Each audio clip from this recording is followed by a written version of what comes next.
Assalamualaikum warahmatullahi wabarakatuh. Halo, selamat datang di podcast Sadar Gizi. Terima kasih karena telah menyempatkan waktu untuk mendengarkan obrolan kita pada hari ini. Kali ini, kita akan membahas topik yang penting, tapi sering terabaikan. Oh my God! Padahal, dampaknya itu besar banget buat kesehatan kita, guys. Apa dia? Betul sekali, hidden hunger. Nah, sebelum mulai, aku mau nanya dulu nih guys ke kalian.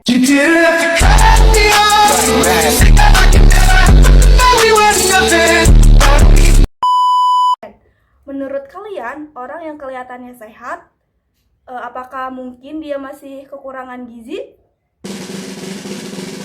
Oke, jawabnya dalam hati dulu ya guys, nanti kita bahas sama-sama.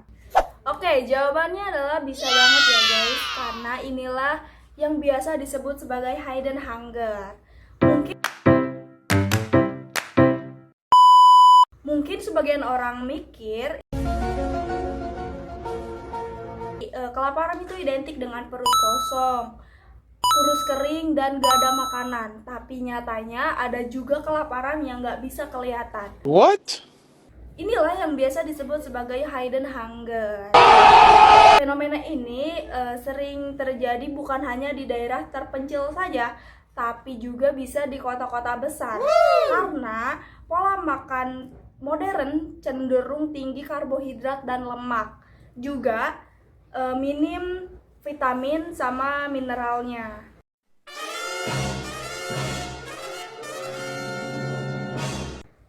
Nah, kalau kalian sehari-hari makannya mie instan, gorengan, sama minuman manis, kira-kira tubuh kalian itu dapat cukup vitamin sama mineral gak sih? Pastinya kenyang iya, tapi kandungan gizinya belum tentu ya guys. Nah, kenapa hidden hunger itu bisa terjadi? Yang pertama itu pola makan tidak seimbang, di mana makan makanan cepat saji, minuman manis, dan gorengan yang memang bisa bikin kenyang, tetapi kurang vitamin dan mineralnya. Nah, yang kedua itu akses pangan terbatas. Di banyak daerah, sayur dan buah segar itu lebih mahal dan lebih sulit didapatkan. Oke, yang terakhir itu ada kurangnya edukasi gizi, di mana masih banyak orang belum terlalu mikirin tentang isi piringku. Yang penting itu kenyang nomor 1. Bukan fokus juga pada kualitas nutrisinya. Nah, sekarang aku mau challenge ke kalian. Coba sebutin hari ini sudah makan sayur atau buah apa aja. Kalau belum, berarti kalian lagi ada di jalur yang rawan hidden hunger loh.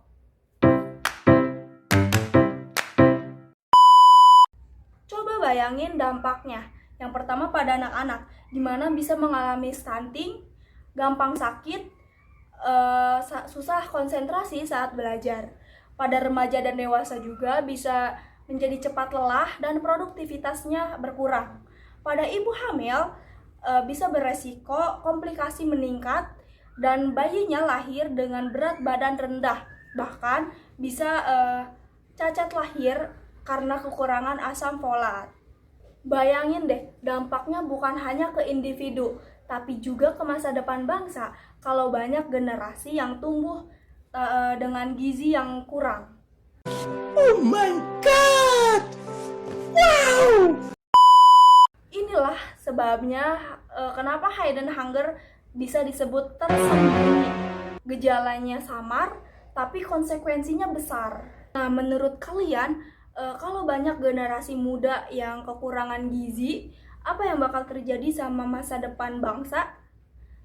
Yes, kualitas SDM kita turun. Itulah kenapa hidden hunger itu berbahaya banget guys.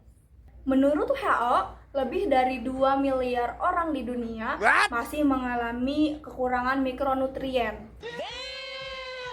Di Indonesia sendiri, anemia pada remaja putri dan ibu hamil itu masih tinggi banget guys. Bahkan juga masih banyak kekurangan vitamin A dan zat besi. Artinya, ini bukan masalah negara lain aja, tapi ada di sekitaran kita. Bisa jadi tetangga, teman, bahkan keluarga sendiri. Oh no! Menurut kalian, apakah masalah ini cuma ada di daerah desa terpencil aja, atau bisa juga terjadi di kota besar? Bombastic side eye. Criminal offensive side eye. Oke, jawabannya adalah dua-duanya bisa. Karena ini bukan soal lapar, tapi ini soal kualitas gizi. Yang pertama, diversifikasi pangan. Biasakan makan dengan menu yang bervariasi. Nice. Jangan cuma nasi dan lauk gorengan aja, tapi tambahin juga sayur, buah, kacang-kacangan, dan ikan. Yang kedua, fortifikasi pangan. Konsumsi produk yang diperkaya zat besi, misalnya seperti garam beriodium dan tepung fortifikasi zat besi. Selanjutnya, suplementasi. Untuk kelompok rentan seperti ibu hamil dan anak-anak, kadang perlu ditambahkan vitamin atau tablet zat besi. Yang terakhir ada edukasi gizi. Belajar dan biasakan isi piring sehat. Separuh piring sayur dan buah, seperempat protein, dan seperempatnya lagi karbohidrat. Seperti gambar di samping.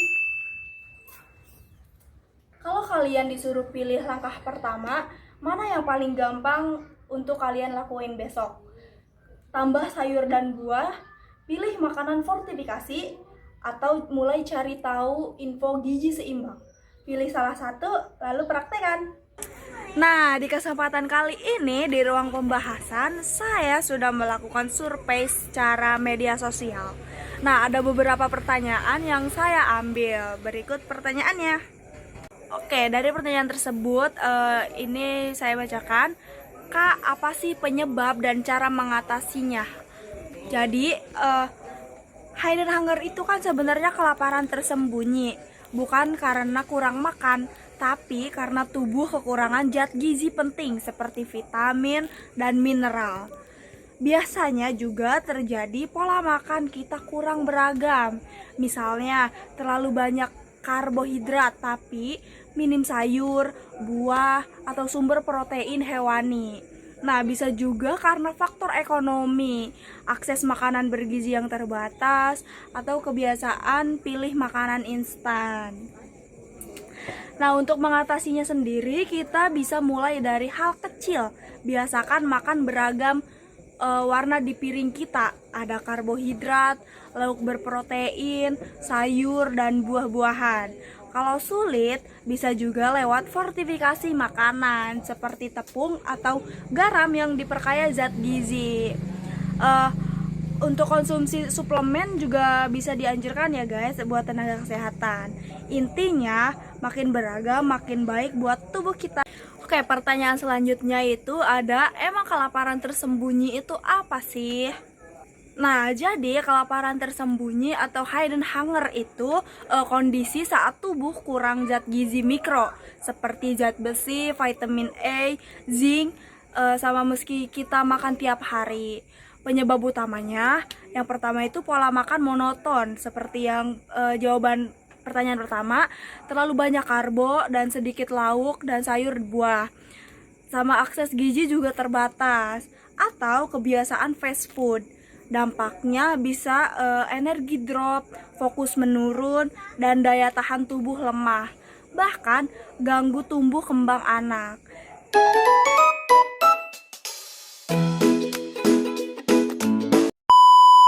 Itu dia pembahasan kita tentang hidden hunger. Wow.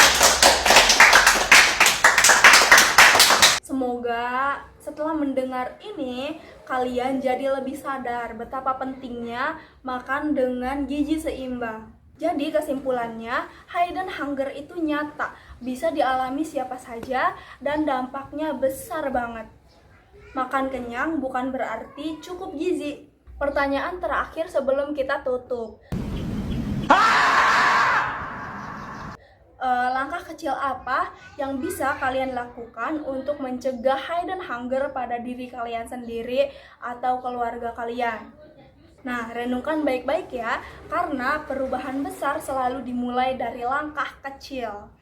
Terima kasih sudah mendengarkan podcast Sadar Gizi. Jangan lupa share episode ini supaya makin banyak orang yang sadar pentingnya gizi seimbang. Sampai jumpa di episode berikutnya dan tetap selalu sehat. Wassalamualaikum warahmatullahi wabarakatuh.